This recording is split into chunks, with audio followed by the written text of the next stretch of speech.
Olá, alunos do terceiro ano, tudo bem? Vamos dar continuidade à aula sobre lógica, né? Que são as aulas 30 e 31 do setor A.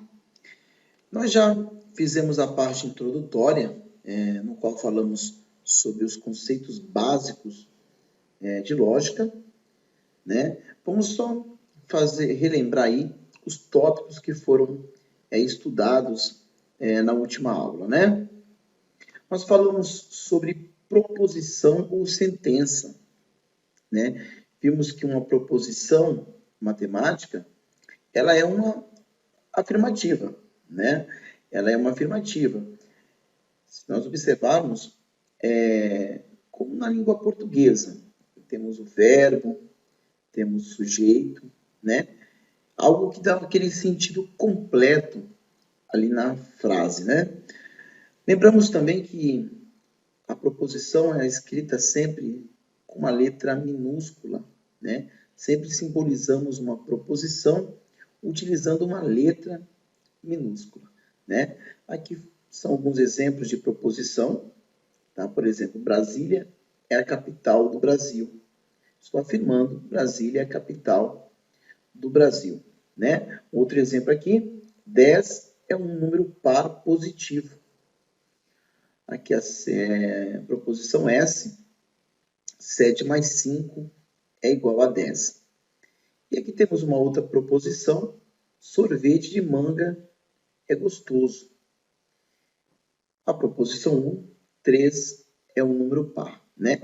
Aqui são alguns exemplos de proposições, né? São afirmativas, são declarativas, no qual eu afirmo, né, ou nego alguma coisa, né, mas tem aquele sentido completo, né?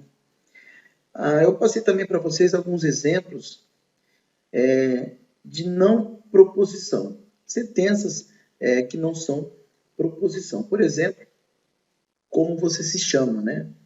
Isso aqui é uma interrogativa, né? Não tem sentido afirmativo, não estou declarando, estou perguntando como você se chama. Não é exemplo de proposição, é uma pergunta. Outro exemplo, vem aqui rápido. Vem aqui rápido, eu também não estou afirmando, não estou declarando. Né? No caso, a sentença imperativa, ela também não é uma proposição. Outro exemplo, opa. Né? Sentido aberto aí, não tem sentido nenhum. É uma palavra no qual eu estou falando, opa, algo aberto, uma sentença aberta. Né? X menor do que 7. Outro exemplo de não preposição. X menor do que 7. Como é que eu posso julgar se isso é uma afirmação? X menor do que 7. Pode ser 4, 3, é algo aberto, uma sentença também aberta. Também. E outro aqui, 2 mais 4 vezes 3. Também é uma sentença aqui aberta, né? Isso aqui é mais uma expressão numérica, né? Mais uma expressão numérica. Então, eu não tenho como também julgar. Lembrando aqui, olha, que eu posso usar como proposição símbolos matemáticos, né? Como, por exemplo, essa aqui, ó, 7 mais 5 igual a 10. Eu usei símbolos matemáticos para representar esta proposição. Beleza? Pessoal, nós também vimos os valores lógicos de uma proposição. Ou é falso, ou é verdadeiro. Né? A aula já foi passada, já foi falado sobre isso, como funcionam os valores lógicos, né? Para vocês relembrarem que nós temos dois valores lógicos, ou aquela afirmativa que eu declarei, aquela declarativa, aquela sentença, ou ela é falsa ou ela é verdadeira. Né? Não tem uma outra opção. Né? São os dois valores lógicos.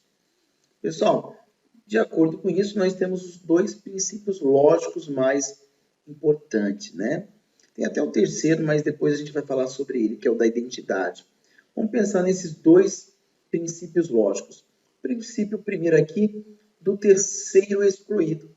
Ou seja, ou uma declarativa, uma proposição, ela vai ser falsa ou ela vai ser verdadeira. Né? Não vai ter uma terceira opção. Então, a gente exclui uma terceira opção, né? É o princípio do terceiro excluído. Ou é falso, ou é verdadeiro, né? Temos aqui também a não contradição, que é parte do mesmo princípio lógico, né? Eu não posso negar e afirmar uma proposição ao mesmo tempo. Eu não posso contradizer. Se eu falo que 2 é par, né, e eu julguei isso como verdade, eu não posso julgar também como mentira. Eu não posso contradizer, né? É o princípio lógico da não contradição, né? Isso aqui faz parte também dos conceitos básicos da lógica. Então, pessoal, falando sobre valores lógicos, né, são aqueles valores que nós julgamos uma sentença, uma proposição matemática, se é falsa ou verdadeira, né? Ela parte de um valor lógico, toda a proposição, ou ela é falsa ou ela é verdadeira, né? Então, vamos julgar aqui algumas das proposições. Por exemplo, nós colocamos aqui 5 proposições, né? E podemos julgar essa proposição como falsa ou verdadeira. É claro que para eu poder julgar se essa proposição é falsa ou verdadeira, eu preciso de um certo conhecimento do assunto que está sendo tratado, né? Por exemplo, Brasília é a capital do Brasil. É uma proposição verdadeira, né? De fato, Brasília é a capital do Brasil. Então, esse tipo de proposição, nós julgamos, né, tranquilo de julgar se é uma proposição falsa ou verdadeira. Por exemplo, 10 é um número par positivo. Né? É verdade.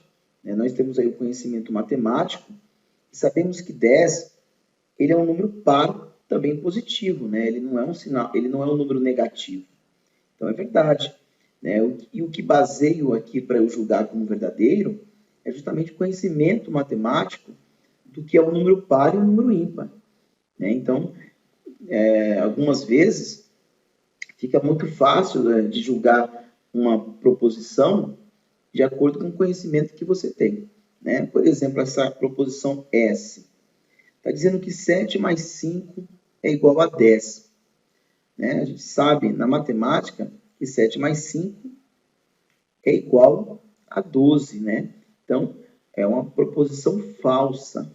Né? Através dos conceitos matemáticos, podemos afirmar que essa proposição é uma proposição falsa. Por exemplo, agora, vamos prestar atenção nessa proposição T. Diz assim, sorvete de manga é gostoso. Esse tipo de proposição, como também já expliquei para vocês na aula anterior, eu não posso julgar se é falsa ou verdadeira, porque depende da pessoa que está declarando esta proposição, essa declarativa aqui. No caso, por exemplo, se fosse eu quem estivesse declarando essa proposição, para mim, o sorvete de manga, de fato, é gostoso. Então, seria verdade. Mas, como eu não posso julgar em 2 termos, ou falso ou verdadeiro, uma proposição ou ela é falsa ou verdadeira, então eu deixo assim, eu não julgo essa proposição, porque ela seria falsa ou verdadeira. Mas eu não posso julgar essa afirmativa. Lembra? É o princípio lógico do terceiro excluído e da não contradição. Eu não tenho uma terceira resposta e eu também não posso contradizer a minha afirmação. Então, se eu digo que ele é gostoso, então sorvete de manga é gostoso. Se outra pessoa declarar como não é gostoso, então essa proposição seria falsa. Então, depende aí da pessoa que declara. Então, eu não vou colocar nem falso, nem verdadeiro. E essa última aqui, 3 é o número par. É uma proposição falsa, né? Nós sabemos que 3 é um número ímpar. Né? Se 3 é ímpar, ele não pode ser par. Então, aqui a gente está estamos julgando a proposição ser falsa ou verdadeira. Vamos agora falar um pouco rapidamente sobre a negação de uma proposição. Então, aqui vamos então falar sobre a negação, né? Como negar, como definir a negação de uma proposição. Por exemplo, nós temos aqui a proposição que diz que 4 é par, né? O símbolo aqui da negação, nós também já estudamos sobre isso, é o tio, né? Esse símbolo aqui. Então, tio que, quando você vê assim, é uma proposição que sucede do tio, significa então que eu estou negando a proposição que, né? Por exemplo, tio que é a negação da proposição que, né? Eu poderia negar essa proposição simplesmente dizendo assim, 4 não é par, né? Já estaria negando a proposição 4 é par. Mas como na matemática, né, aquilo que não é par obrigatoriamente é ímpar, eu também poderia usar o tio que, no caso aqui para negar essa proposição que, dizendo assim, 4 é ímpar.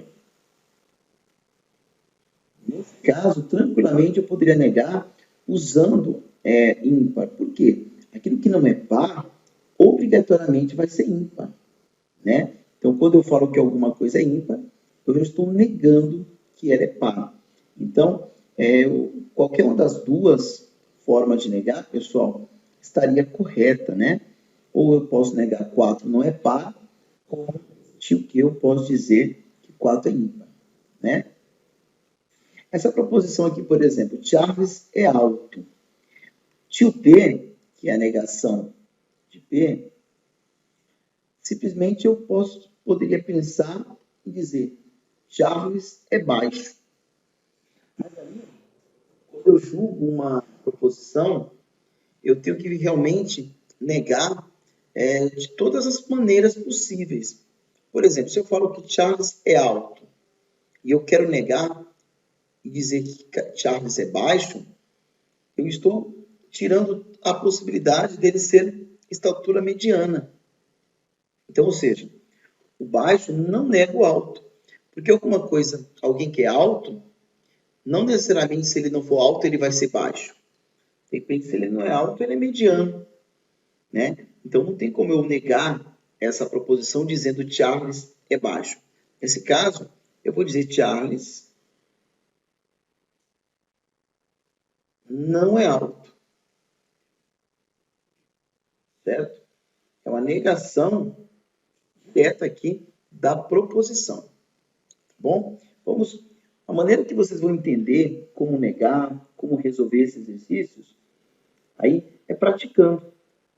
Tá? A gente vai praticar alguns exercícios para que vocês venham entender. Pessoal, aqui, por exemplo, item C. 5 menor do que 6.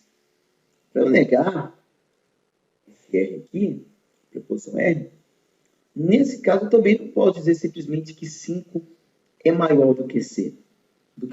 Por exemplo, se eu falo que 5 é menor do que 6, vão negar todas as possibilidades de 5 ser menor do que 6? 5 maior que 6. Mas acontece que se o 5 não for menor do que 6, ele também pode ser igual a 6. Tá? Quando eu julgo, eu tenho que realmente colocar todas as possibilidades de negação. Então, aqui, se eu falo que 5 é menor que 6, eu quero negar esta afirmativa, eu quero negar essa proposição, eu vou dizer que 5 ele é maior ou igual a 6. Tá? Então, eu estou negando aí a proposição 5 menor do que 6. Beleza, pessoal? Vamos fazer vários exemplos aí de como negar uma proposição, tá? Vamos agora ver alguns itens, por exemplo, em tabela, como fica fácil aí entender o que é negação, qual tipo de situação que eu vou usar isso aqui, tá bom? Então, pessoal, vamos verificar aqui quais são os quantificadores, né? Os quantificadores, eles são símbolos empregados tanto no estudo da álgebra quanto no estudo da lógica matemática. Então, nós vamos estudar dois tipos de quantificadores, tá? O quantificador universal e o quantificador existencial, tá? Vamos ver como é que isso é importante no estudo da matemática lógica, tá? Vamos ver como isso é importante. Por exemplo, Esse símbolo aqui, olha, que é um azão virado para baixo, de cabeça para baixo, ele tem um significado, é para todo ou qualquer que seja. Esse símbolo aqui, pessoal, ele seria o quantificador universal, tá? Então, você tem que entender a importância de entender o que é um quantificador universal e um quantificador existencial. Por quê? Nós vamos usar estes símbolos aqui na negação da proposição. Então, nós vamos ver alguns macetes que vão permitir que nós venhamos negar uma proposição, tá? Usando esses quantificadores, tá? Por exemplo, se aparecer numa frase o quantificador para todo, qual vai ser o símbolo que vai negar o para todo? Se aparecer um existe, qual vai ser o símbolo que vai negar o existe? Então, a gente vai ter que aprender como fazer essa negação de uma forma correta, tá? Então, eu tenho aqui, olha, o quantificador universal, que é esse para todo e qualquer que seja, o existencial, né, que é o existe, existe o único e não existe. Então, esses três símbolos aqui, olha, existe, existe o único e não existe, tá? Alguns livros colocam esse existe como esse E virado aqui em uma barra totalmente vertical, ao invés da exclamação, tá? As duas maneiras, pessoal, estão corretas, tá? Eu posso usar essa exclamação ou posso usar essa barra vertical aqui à direita do E. Ao contrário, né? Do E invertido. Pessoal, olha que interessante. Então, nós vimos que existem dois tipos de quantificadores, para todo e o existencial. Pessoal, o existencial, o quantificador universal, é aquele A de cabeça para baixo, né? O que ele significa? Qualquer que seja, e para tudo. Vamos dar algum exemplo onde nós usamos esse tipo aqui de quantificador. Por exemplo, eu tenho aqui uma y é igual a 2x mais 3. Para todo x pertence aos reais. Então, o que significa? Eu tenho aqui uma equação da reta, né? Eu tenho uma função aqui, y igual a 2x mais 3, para qualquer x, né? A gente sabe que esse A, de cabeça para baixo, ele significa qualquer que seja ou para todo. Então, como a gente vai ler isso?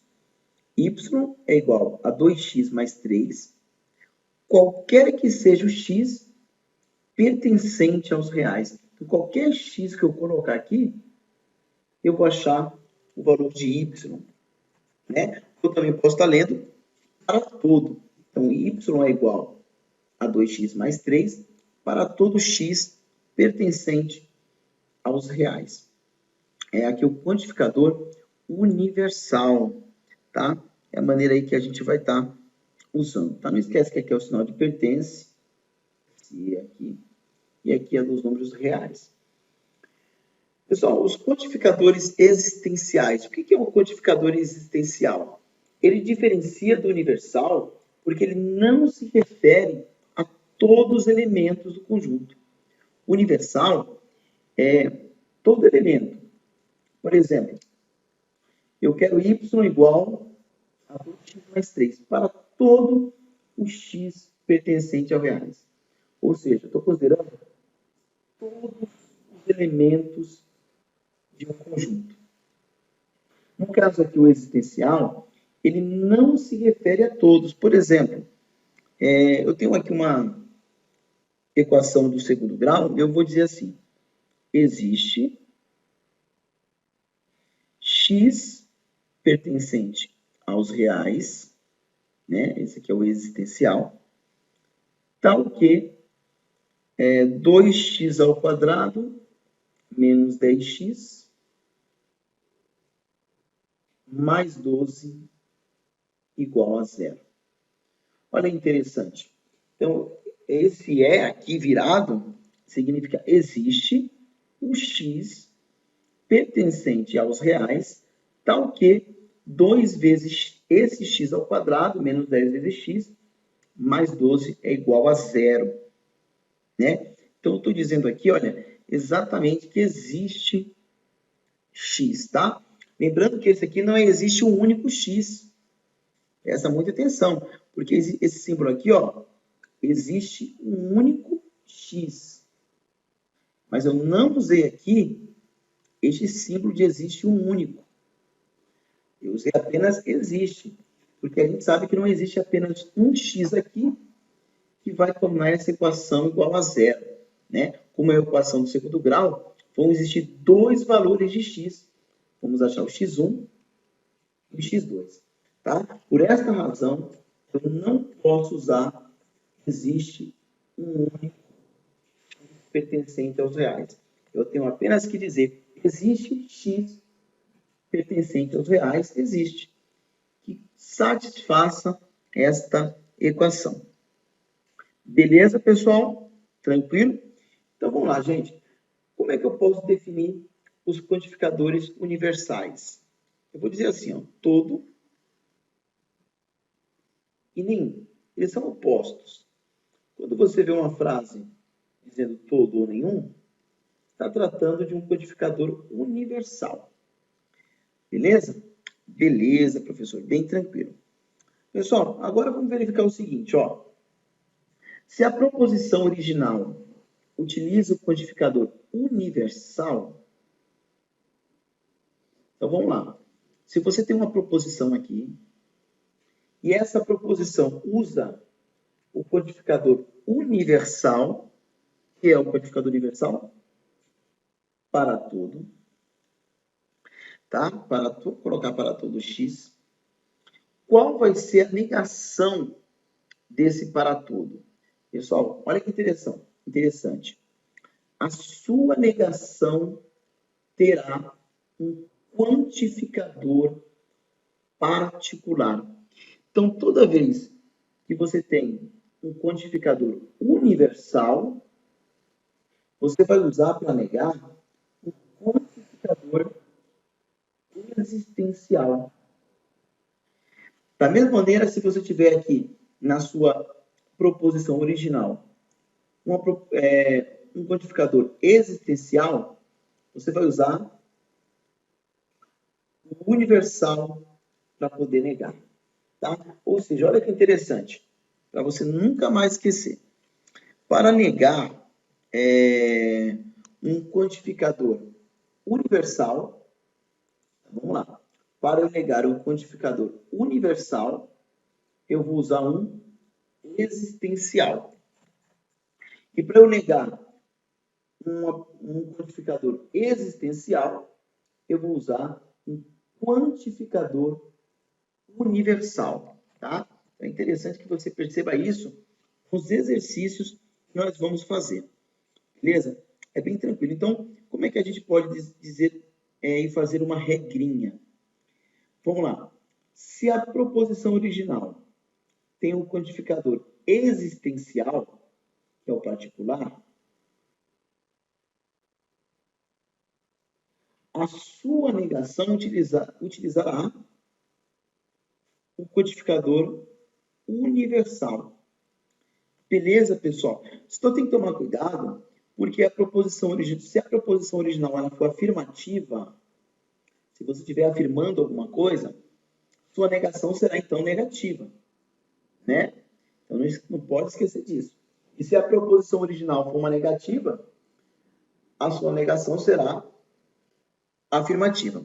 Entenda o seguinte: só podemos negar um quantificador universal com um existencial. Então, eu só posso negar, tá? Para não esquecer, ó, nós só podemos negar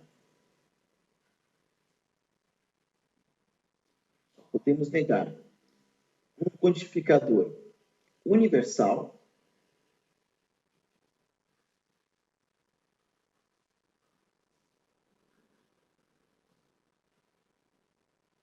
utilizando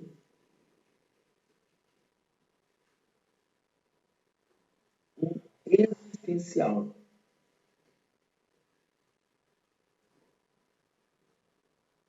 A única maneira de você fazer essa negação, usando universal, é usando o existencial. Beleza, pessoal? Então, pessoal, algo bacana, né? Um macete aí para nunca mais errar é esse aqui, né? Só pode negar um quantificador universal usando um quantificador existencial e vice-versa, né? Então, memorizando quem são os quantificadores chamados universais. Todo e nenhum. Quem são os quantificadores existenciais? Existe, algum e pelo menos um. Ou seja, se você tiver uma frase usando a palavra todo, você vai negar essa frase ou usando existe, ou usando algum, ou usando pelo menos um. Da mesma maneira, se você tiver uma frase usando aí a palavra nenhum, quem vai negar esse quantificador nenhum vai ser ou existe, ou algum, ou pelo menos um. Ou seja, eu só posso negar um quantificador universal usando um quantificador existencial. Eu só posso negar um quantificador existencial usando universal. Por exemplo, pessoal, vamos ver isso aqui, olha. Todo político é correto. Né? Todo político é correto. Nós não estamos julgando aqui o valor lógico para ver se isso é verdadeiro ou é falso. Tá? Nós não estamos usando aqui o julgamento. Nós vamos julgar o que é aqui agora? Nós vamos fazer a negação de quê? Ou seja, fio que. Pessoal, vamos lá. Todo político é correto. Todo, ele é um quantificador universal ou um quantificador existencial? Olha aí, pessoal. Todo é um quantificador universal. Então, como eu vou negar? Existe algum, pelo menos um. Eu vou usar um desses três para poder negar o todo. Como pode ficar aí, pessoal? Vamos ver. Olha aí, eu posso dizer todo político é correto? Eu vou dizer algum político, presta atenção, algum político. Não esquece, pessoal, olha que interessante. Vocês viram aqui que eu tinha um codificador todo, eu vou negar um codificador universal usando um existencial, que no caso aqui eu quis usar o algum. Tá? Algum político não é correto. Por quê, professor? Aqui eu estou com uma afirmativa. Então, quando eu for negar, eu tenho que usar também a negativa. Então, algum político não é correto. Ou seja, eu estou negando todas as possibilidades. Aqui em cima diz que todo político é correto. Se eu tiver pelo menos um político que não é correto, eu já estou negando essa proposição. Então, algum político não é correto. Tá? Tranquilo, gente? Algum político não é correto. Vamos agora fazer a proposição R. Pessoal, a proposição R, existe baleia terrestre.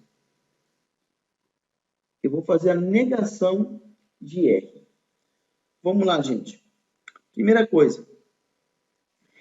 Qual o quantificador que eu tenho aqui? Existencial, professor. Exatamente. Eu tenho aqui um quantificador existencial, que é existe. Como é que eu vou negar esse quantificador? Ou usando todo, ou usando nenhum. Ou seja, eu só consigo negar um quantificador existencial usando aqui, olha, pessoal, um quantificador universal. Então, vamos ver como vai ficar. Só um minuto aqui. Pronto. Existe baleia terrestre. Então, a negação de existe baleia terrestre, eu vou dizer o quê? Como diz que existe baleia terrestre, eu posso dizer que toda baleia, pode dizer aqui, ó, que toda baleia não é terrestre.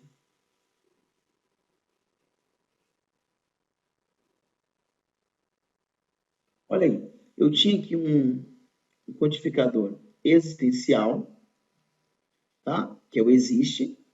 Eu vou usar um quantificador universal, todo ou nenhum, tá? Então, eu preferi usar o toda. Então, eu vou dizer que toda baleia não é terrestre. Beleza? Já que eu estou em uma afirmativa, aqui eu estou fazendo uma negação. Existe baleia terrestre. Existe baleia terrestre. Então, agora, eu quis dizer que toda baleia não é terrestre. Olha que interessante. Toda baleia não é terrestre. Eu estou negando que existe baleia terrestre. Tá? Muito interessante isso aqui, pessoal. Tem que prestar muita atenção. Matemática bem lógica. Ó. Eu afirmo para você. Existe baleia terrestre. Então, estou dizendo que existe. Com um quantificador existencial. Aí eu vou ter que fazer uma negação. Eu quero dizer que não existe baleia que seja terrestre. Então, como eu posso dizer? Toda baleia, né? Eu posso usar um quantificador universal toda baleia não é terrestre. Olha aí que eu neguei. Aí você fala, professor, e se eu tivesse usado nenhuma? Se eu tivesse usado nenhuma, né? Porque o nenhum também é um quantificador universal, eu ia dizer que nenhuma baleia é terrestre. Observe que eu não usaria nesse caso a palavra não. Tá? Por quê? Porque aqui eu já estava negando, nenhuma já nega todas. Então, quando eu digo assim, toda baleia, né? Então eu neguei aqui, ó, existe, eu coloquei toda. Só que toda baleia, se eu não tivesse colocado não, olha como ia ficar. Toda baleia é terrestre. Eu estaria negando totalmente isso aqui? Não. Porque o toda não é negativo. Então eu tenho que colocar um não, olha. Toda baleia não é terrestre. Agora, se eu tivesse escolhido nenhuma, como o tio R, para negar a proposição R, eu ia colocar nenhuma baleia é terrestre. Aí, nesse caso, eu não precisaria colocar um não é, porque ia ficar nenhuma baleia não é terrestre. Não quero dizer que nenhuma baleia é terrestre. Beleza, pessoal? Tranquilo? Tranquilo, né? Então, vamos fazer mais um exemplo e vamos ver se vocês entenderam aqui direitinho. Olha, vou colocar mais uma preposição aqui. Eu vou escrever essa proposição, vamos lá. Eu vou colocar assim, nenhum coração é vazio. Peguei esse exemplo da internet. Ó, nenhum coração é vazio. Vamos lá. Nenhum coração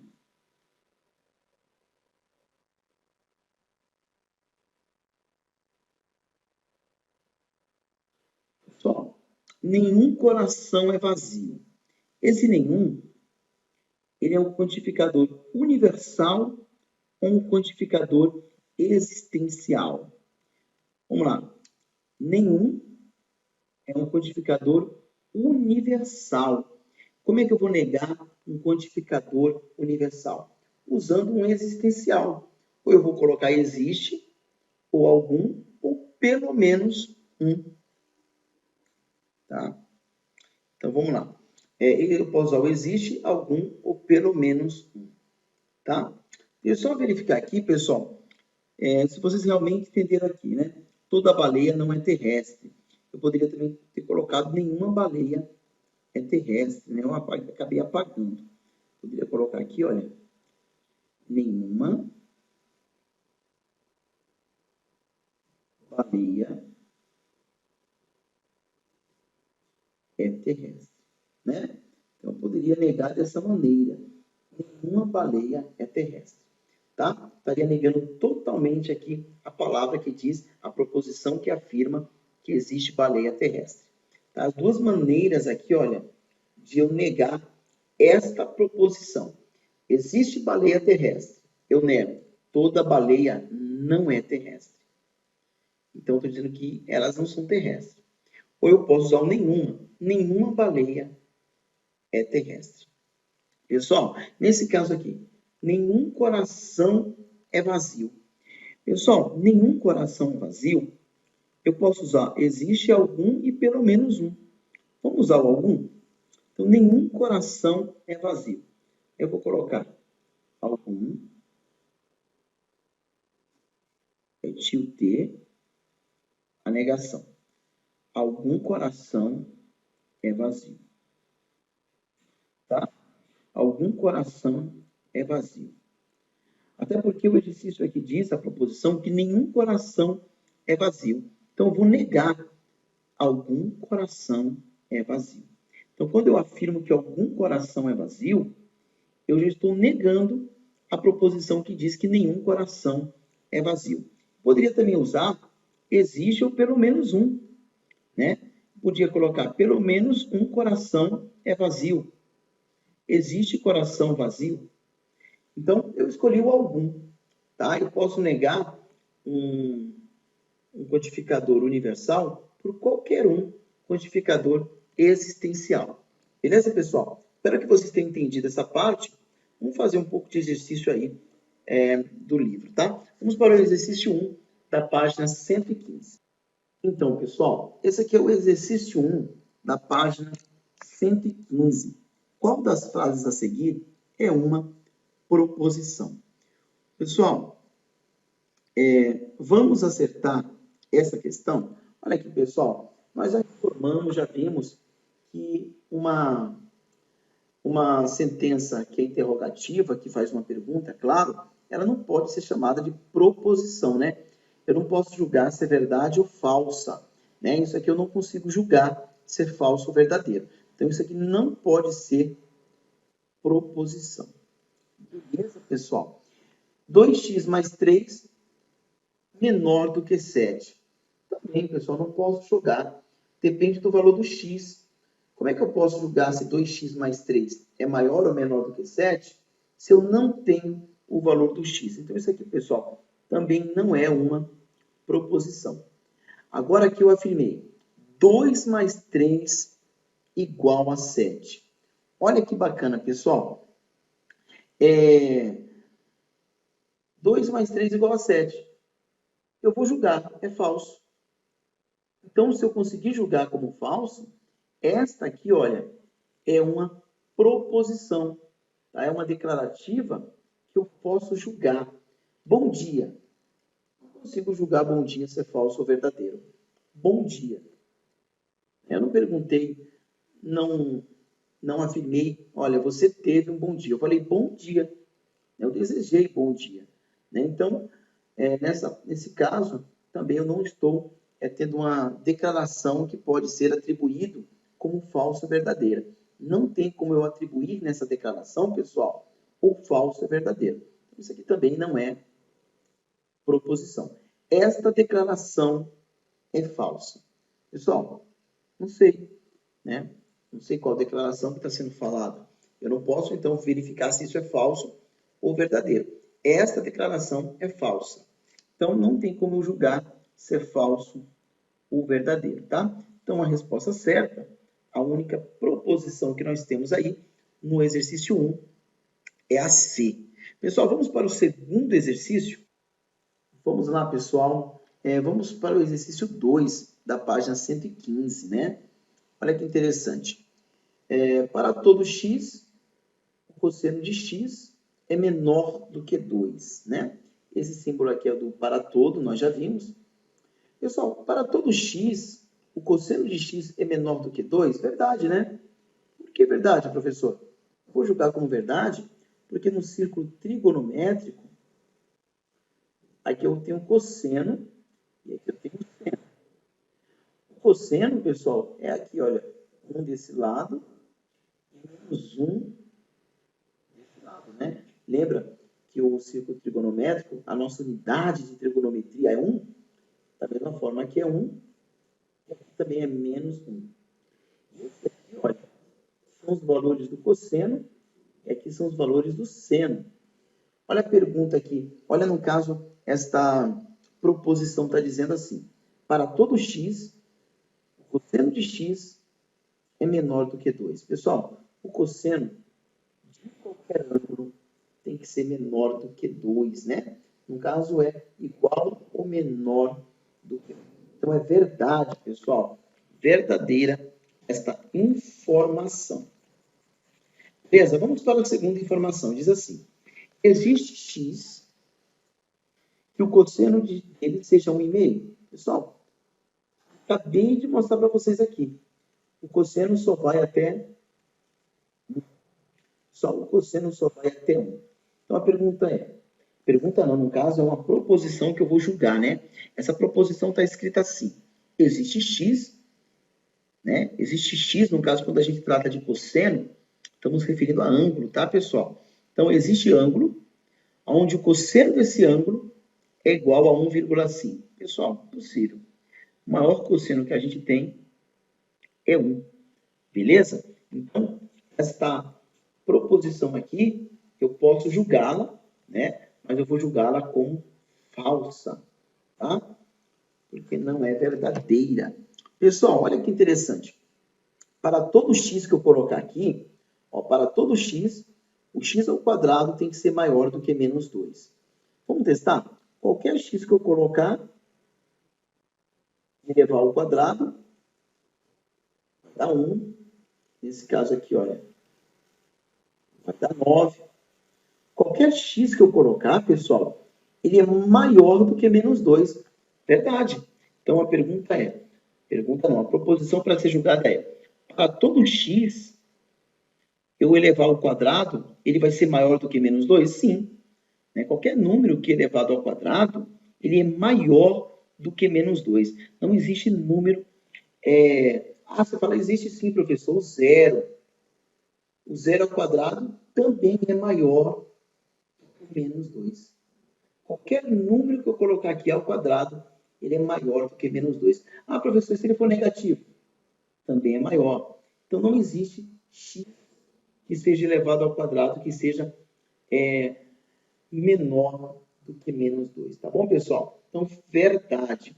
Qualquer um que eu colocar aqui, qualquer x que eu colocar aqui, pessoal, nessa sentença, ele vai ser maior do que menos 2. Então, isso é verdade. Pessoal, vamos julgar aqui.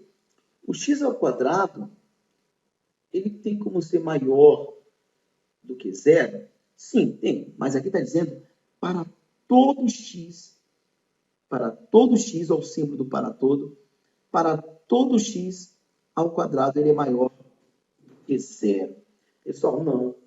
Se eu colocar zero, ao quadrado, ele vai ser igual a zero. Né? E aqui está dizendo que para todo x, se eu elevar ao quadrado, ele vai ser maior do que zero. Não.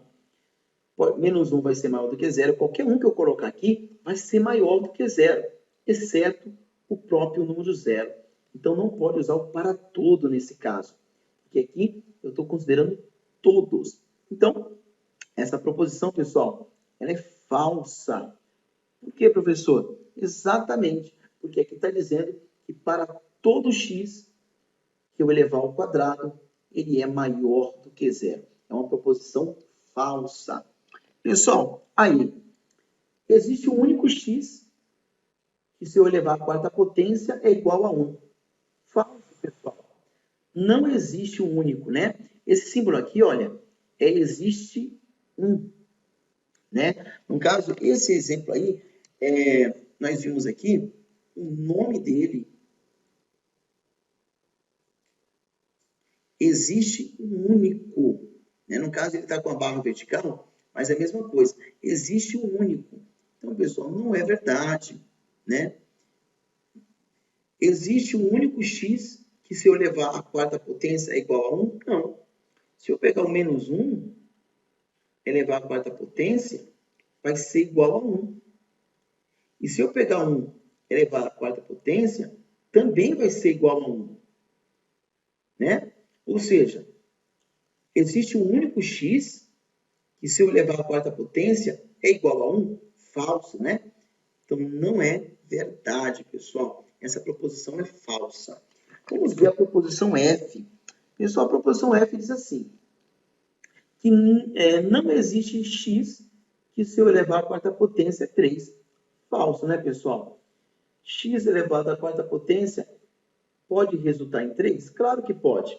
Né? Só eu extrair a raiz quarta de 3. Né? Lembra? A operação inversa da potência é a raiz. Então, x na 4 igual a 3, isolando x, x é igual a raiz quarta de 3. Então, isso aqui vai ter um resultado. Professor, mas é um resultado de decimais infinitos. É um número irracional. É verdade. Mas existe, tá, pessoal? Então, não existe x que, se eu elevar à quarta potência, é igual a 3. Isso é uma proposição falsa. Existe, sim, x que eu elevar à quarta potência e ele vai dar 3. Qual é, professor? Ele é a raiz quarta de 3. Beleza, pessoal? Essa aqui, 1 dividido por 0 é igual a 0. Pessoal, falso, né? A gente sabe que o 0 nunca pode ficar no denominador, né? O 0 não fica embaixo. 1 não pode dividir 0. Pessoal, bem tranquilo. Espero que vocês tenham entendido. Qualquer coisa, volta ao exercício, tá bom? Para tirar as dúvidas. Vamos lá, pessoal. Vamos para o exercício de lógica, o exercício 3. Numa ocasião, Alfredo afirmou que todos os gatos são pardos. Para Bernardo poder afirmar que Alfredo não disse a verdade, ele tem que fazer a negação desta proposição. Pessoal, Alfredo falou uma proposição dizendo assim: todos os gatos são pardos. Agora, Bernardo tem que negar essa proposição. Primeiro, vamos já descartar aquelas que não podem ser resposta. Todos é um quantificador universal. Só quem pode negar um quantificador universal é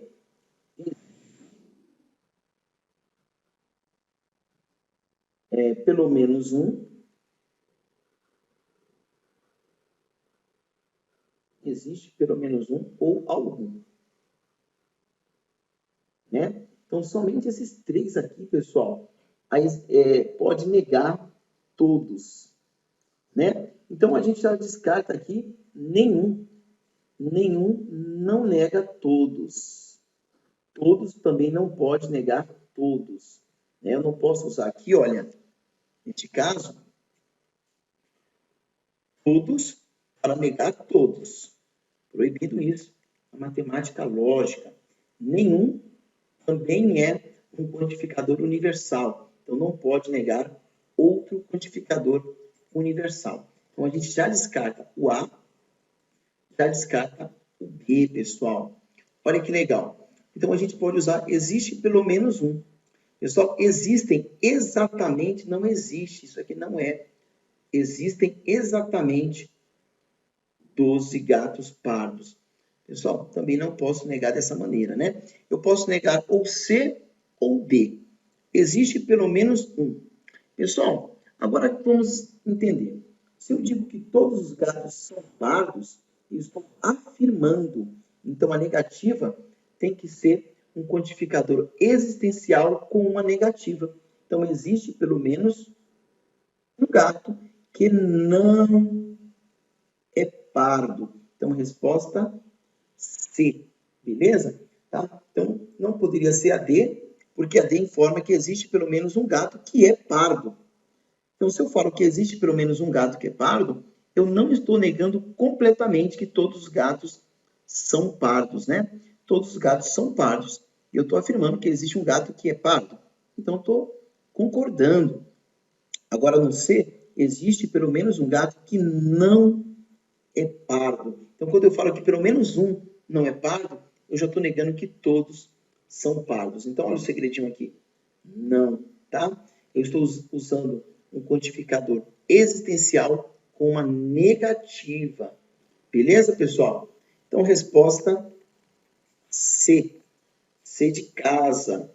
Tranquilo, gente? Pessoal, a aula fica por enquanto por aqui. Até a nossa próxima aula com a correção do exercício 4.